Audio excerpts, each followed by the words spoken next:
Wewe Mungu hasa. Kwa nini? Nakumbuka ulipokuja kunijua kwetu. Sie watoto wa mjini, maana yake sijui nyumba, sijui kitu gani mmoja kunileta kunisha. Sasa mke wangu, yeye nafikiri kama mjadanganywa nyie mtapatikana. Maana kila ninapokwenda kuposa, nimekwenda kuposa zaidi ya sehemu 3.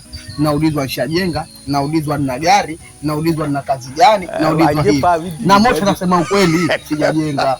Kwa tunakaa kibanda cha udongo. Kazi yangu mimi mkulima. Nikiambiwa hivyo siku ndio kwenda kuchukua majibu sipati kitu. Nikaona na mimi nijiongeze.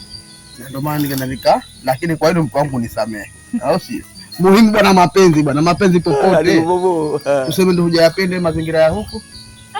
Nimeyapenda, nachotaka napata ni kama vile malizi. Nitaka matunda gani napata, alhamdulillah.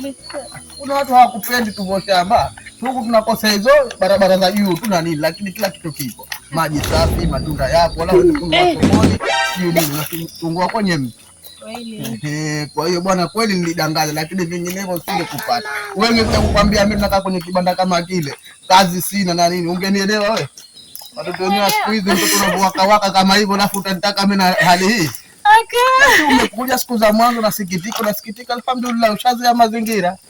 Ndio nakupenda mke wangu. Haya bwana.